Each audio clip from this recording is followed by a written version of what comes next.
Olá, esse é o trabalho meu e do meu grupo. Nós vamos falar hoje sobre norovírus. Então, introduzindo um pouco sobre os norovírus, é muito importante a gente falar algumas características deles. Mas, acima de tudo, também falar sobre como eles são classificados.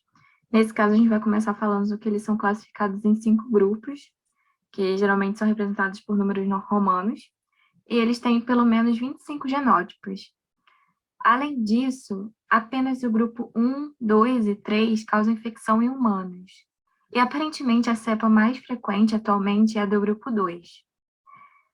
Além do nome norovírus, ele também tem um nome em inglês chamado Norwalk. Isso porque ocorreu uma epidemia na cidade de Newark, que fica em Ohio, nos Estados Unidos, e parece que o vírus começou a ganhar mais atenção após essa pandemia. E outra coisa que aconteceu também é que, devido à baixa carga viral nas fezes e de propagação em laboratório, que é difícil colocar o norovírus em laboratório em sala de cultura ou fazer estudo com animais, é, os norovírus só começaram a ser definidos a partir de 1990, quando começou a ter uma ferramentas mais sofisticadas para fazer estudos. Além disso, o norovírus é da família Caliciviridae. Ele é um vírus de RNA de cadeia simples. O RNA dele é positivo. Ele tem ausência de cápsula viral. Isso, na real, é uma das características que mais torna ele resistente, essa ausência. E como aqui, o último tópico, ele é altamente resistente, justamente por conta dessa ausência da cápsula viral.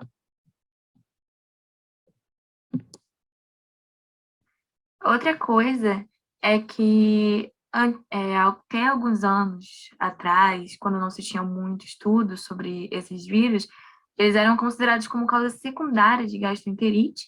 Gastroenterite são problemas no estômago, diarreia, enfim, sintomas que a gente vai falar um pouquinho mais à frente. E eles eram considerados a causa secundária após o rotavírus. E aí, com o advento de técnicas moleculares, se descobriram que ele é a principal causa de surtos dessas gastroenterites não bacterianas. Outra coisa também que é bem interessante é que, aparentemente, a maior parte dos óbitos que foram reportados são de pessoas idosas. E principais vias de infecção. A principal e mais conhecida são alimentos infectados. Aqui eu trouxe um exemplo que não é tão comentado, que, por exemplo, animais filtradores, como as ostras, que vivem em águas contaminadas, se elas forem consumidas, elas são consumidas cruas, a pessoa pode acabar se infectando com esse vírus, com o norovírus. Outro método também é pessoa a pessoa, se a pessoa tiver contato com uma pessoa que está infectada, ela tem a chance de acabar adquirindo vírus, que ele é altamente transmissível. E uma das vias que tem mais se discutido recentemente é a via aérea, por aerolização de vômito. Aparentemente, se a pessoa acabar vomitando, pode acabar se espalhando moléculas desses vírus, desculpa, se espalhando partículas do vírus no ar e infectando outras pessoas que estiverem próximas do local, claro. Sintomas de infecção: se tem náusea, dores abdominais, vômito, diarreia branda.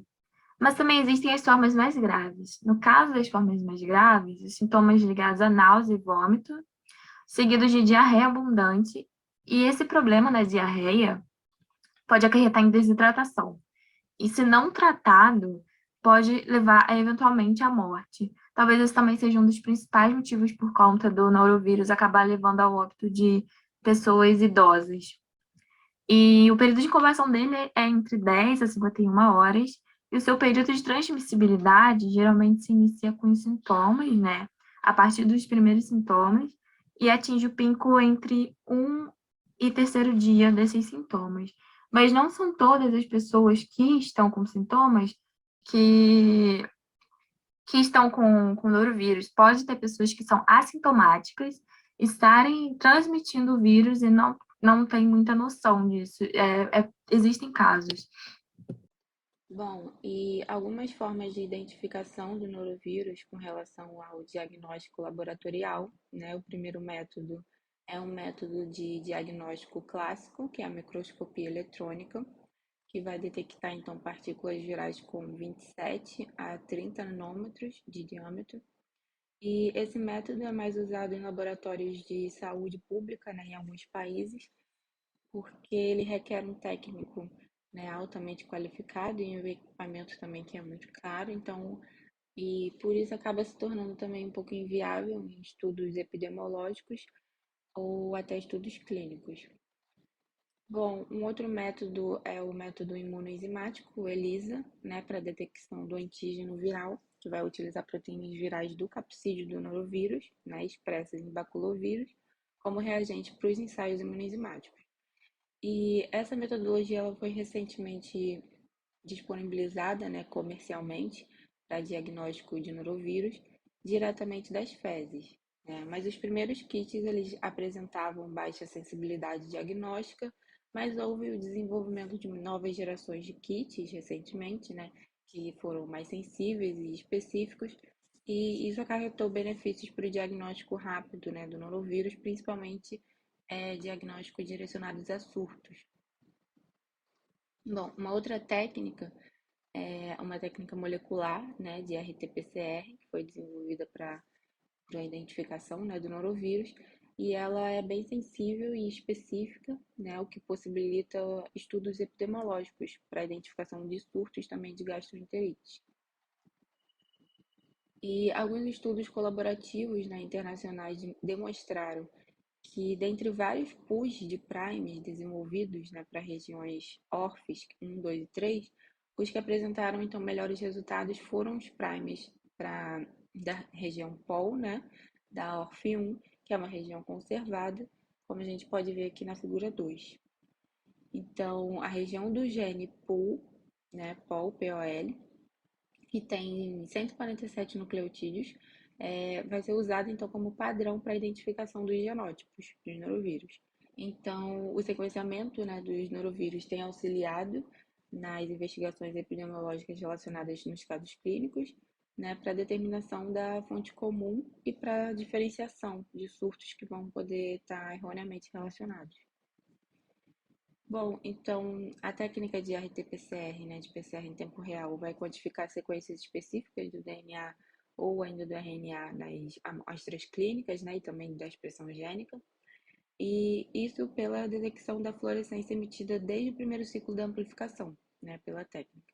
Então, essa metodologia ela apresenta vantagens sobre a PCR tradicional, né, no caso como maior especificidade, sensibilidade e reprodutibilidade e permite monitoramento em tempo real, né? No caso vai ter reciclagens mais rápidas, menor quantidade de RNA também nas reações, né, da RT-PCR, e além de eliminar, no caso, a manipulação do produto pós a PCR, e aí vai poder reduzir também contaminações. E aí acaba tornando então o resultado do diagnóstico muito mais confiável. Bom, a interrupção da transmissão do vírus é a primeira estratégia, né, para prevenção, especialmente em hospitais e creches, e para cuidar de um paciente que foi diagnosticado com gastroenterite. E para cuidar então de um paciente que foi diagnosticado com gastroenterite aguda, é preciso tomar algumas precauções, né, como lavar as mãos com água e sabão antes e depois de ter o contato com o paciente, ou ainda com objetos que foram usados por ele. E o norovírus, ele é resistente ao calor, né, até 60 graus Celsius, a pH 3, a detergente e até mesmo aos níveis de cloro da água potável. Então, é necessário também limpar todas as superfícies, né, com hipoclorito a 2%, porque o norovírus, ele persiste em superfícies secas de 8 horas até 7 dias, né? Então, para evitar transmissões secundárias, é necessário também a prevenção da contaminação alimentar, né, que ocorre durante o preparo dos alimentos, então lavando as mãos continuamente. E os manipuladores de alimentos devem usar luvas plásticas, né, para preparar, no caso, alimentos crus. Então, como já foi mencionado, não há um tratamento, né, com antiviral consolidado para combater as noroviroses. Então, o foco consiste em prevenção e tratamento, né? Tratamento no caso da desidratação secundária da doença. Então, a hidratação é geralmente mantida usando fluido oral com líquido isotônico e a hospitalização em casos de desidratação grave, né, embora rara, ela pode ser necessária, né? Então, sintomas como dor de cabeça, mialgia, náusea, eles vão poder ser combatidos com analgésicos e antitérmicos. O norovírus é um vírus não envelopado, que apresenta em seu capsídeo 180 monômeros de uma proteína conhecida como VP1, que por sua vez apresenta 3 subunidades. O norovírus apresenta simetria icosaédrica, e aqui podemos ver uma imagem sob microscópio eletrônico. O seu capsídeo apresenta uma proteína P, que acredita-se ser responsável por fazer a ligação ao receptor da célula do hospedeiro. Os norovírus apresentam um genoma de RNA de fita positiva, com uma região subgenômica, onde são formadas as proteínas do capsídeo. O RNA subgenômico é muito comum em vírus de RNA positivo. Os norovírus se ancoram a polissacarídeos, que são responsáveis pela determinação do tipo sanguíneo ABO. Esses polissacarídeos estão presentes na saliva e na superfície de algumas células, como os enterócitos, que são células superficiais do intestino. Essa ancoragem é fundamental para que os norovírus consigam se ligar ao receptor, o CD300. Assim, eles entram na célula e ocorre uma mudança conformacional que libera material genético no citoplasma. Esse material genético, por ser um RNA de fita positiva, é reconhecido como RNA mensageiro. E a proteína viral, PPG, ela auxilia na mobilização de fatores de transcrição que vão iniciar a tradução por ribossomos do hospedeiro, gerando assim uma poliproteína que será clivada em proteínas individuais por uma protease viral, e após isso começará a fase de replicação viral, onde uma fita de RNA positiva servirá como molde para gerar uma fita de RNA negativa, que por sua vez servirá de template para gerar mais fitas de RNA positivo.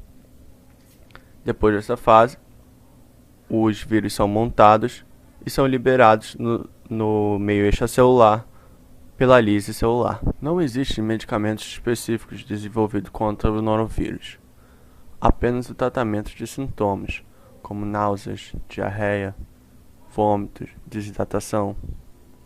Um medicamento que pode auxiliar, ajudando a reduzir a crise gastrointestinal, é o subsalicilato de bismuto.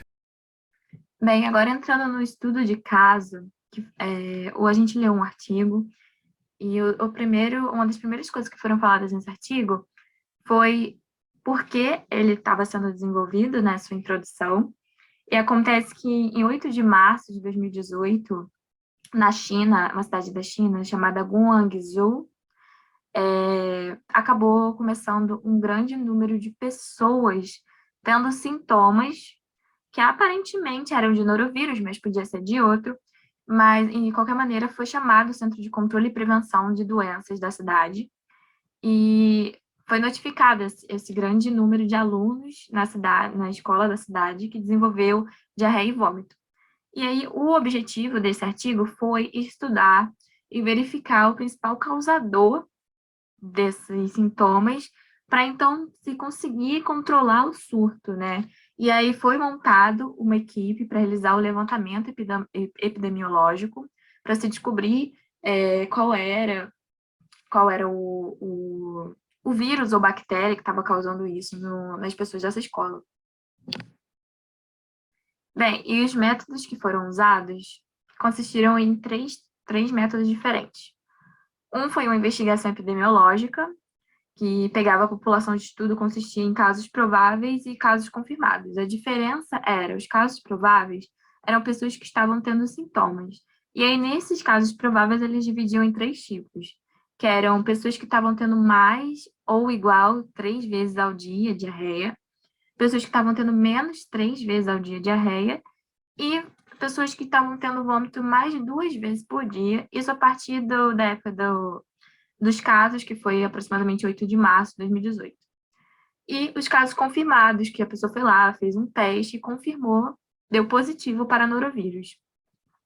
Isso foi feito para analisar o modo de transmissão potencial, ou de qual maneira as pessoas acabaram também transmitindo uma a outra. E, e aí foi realizado esse estudo de caso controle. Ele foi realizado usando o padrão de questionários online. Então, as pessoas dessa cidade iam lá de maneira voluntária responder o questionário. E até é citado no artigo que o controle foi feito de maneira totalmente aleatória, e é isso. E o próximo que a gente tem são coletas de amostras e testes laboratoriais. Ele cita que ele coletou diversos locais, amostras de funcionários que manipulavam comida, resto de alimento, materiais de cozinha, tipo tábua de corte de carne, água potável do local, para ver se também não tinha infecção por água. E para isso eles também fizeram o uso de um kit de RT-PCR, chamada Kit Quiagem on Step. Ele foi utilizado para ampliar o fragmento de norovírus na RNA polimerase dependente de RNA e assim testar se tinha norovírus nesses locais ou nessas pessoas que estavam manipulando a comida. E a outra maneira que eles usaram foi análise estatística.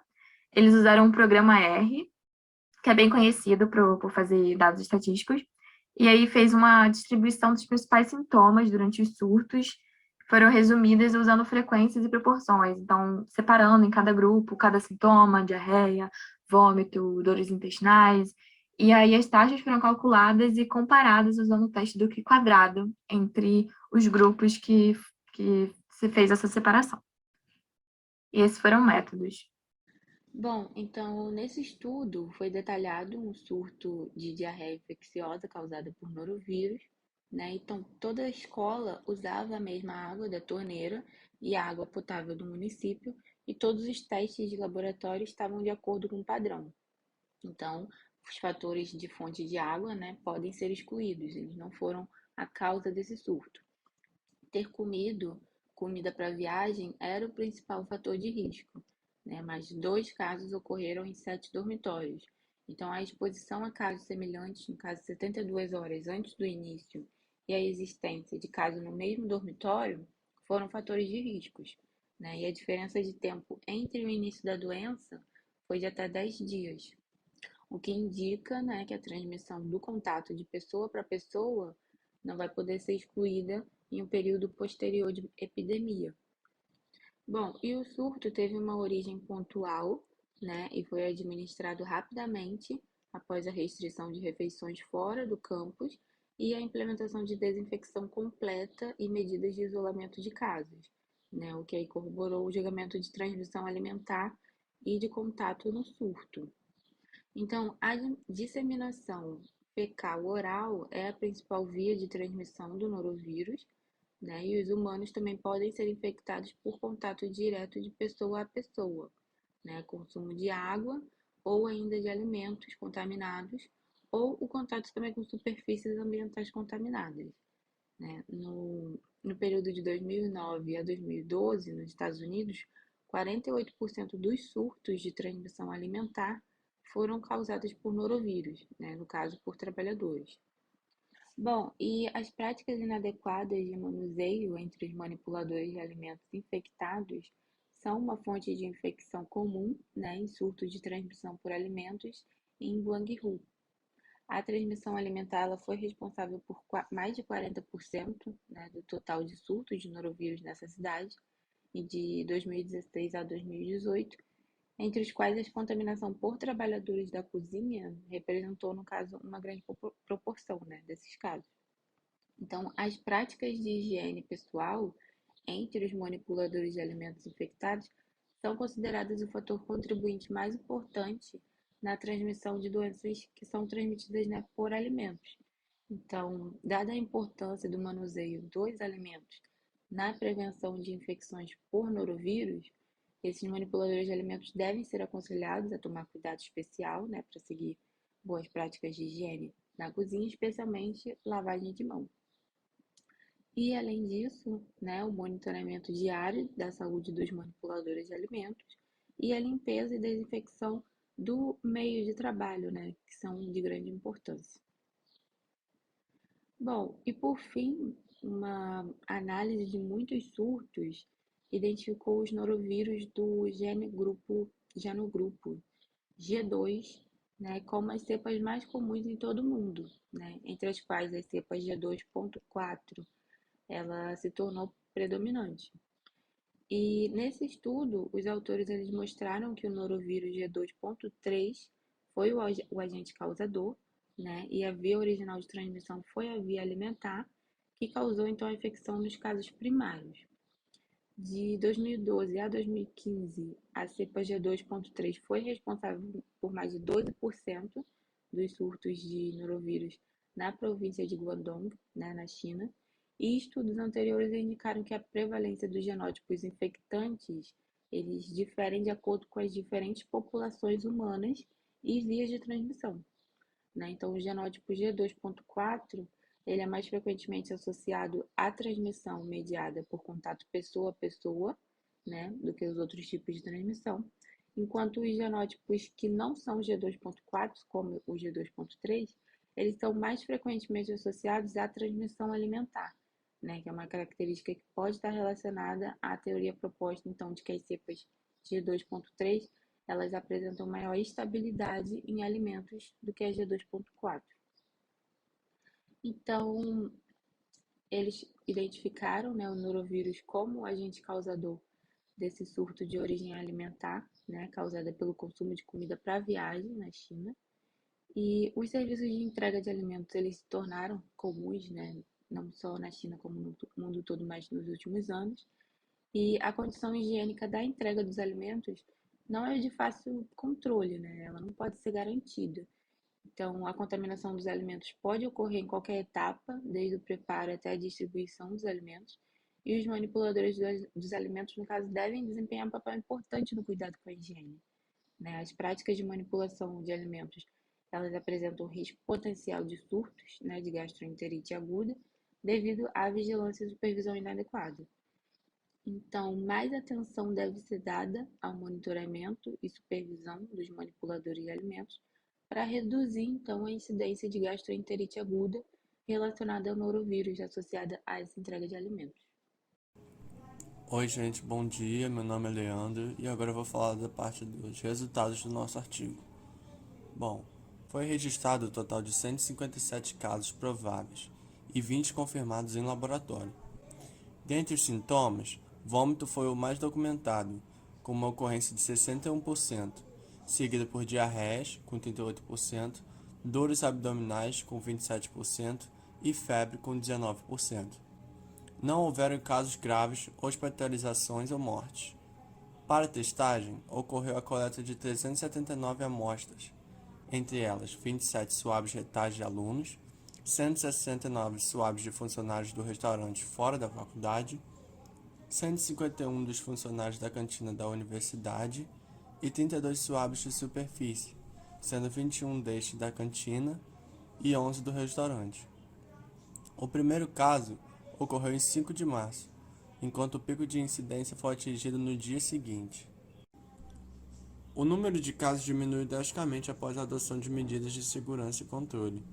Quanto à distribuição de casos, dentre os 28 prédios de dormitórios do campus, 24 sofreram com o vírus, sendo 114 o número total de dormitórios atingidos.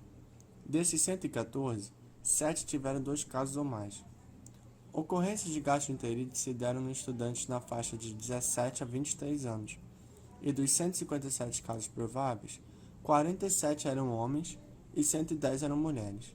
A taxa de incidência revela que não houve uma diferença significativa na infecção entre os sexos, tendo em vista que havia mais de 2 vezes o número de mulheres. 785 indivíduos foram entrevistados, sendo 628 objetos de controle. A taxa de indivíduos que comeram comida de delivery 3 dias antes do incidente foi de 2,69 vezes maior quando comparado ao grupo de controle. Foram considerados fatores de risco para infecção comer alimentos de delivery 3 dias antes do incidente e ter contato com os outros infectados nessas 72 horas nos dormitórios. Lavar as mãos e ter comido na cantina da faculdade foram considerados fatores de proteção. Os 20 swabs retais coletados dos estudantes submetidos a RT-PCR testaram positivos para a infecção por norovírus, enquanto todas as amostras de funcionários e de superfície apresentaram resultados negativos. Após a confirmação do norovírus como agente responsável pelos casos, mais swabs retais dos funcionários e de superfície no restaurante responsável pelo serviço de delivery foram coletados. Dos 169 swabs de funcionários, 10 testaram positivo para norovírus, enquanto somente 2 dos 11 swabs de superfície deram confirmação.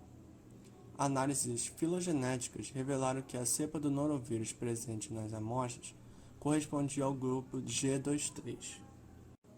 A faculdade apresenta 4 refeitórios para professores e estudantes, distribuídos em 4 distritos, com 151 funcionários autorizados a oferecerem seus serviços e com certificados de saúde regulamentados. Utensílios são desinfetados por calor e raios infravermelhos. Checagens de saúde dos cozinheiros são realizadas diariamente, e nenhum deles havia relatado quaisquer sintomas relacionados à gastroenterite. A água utilizada do campus é municipal e potável, e testes de qualidade de água estavam dentro do padrão aceitável.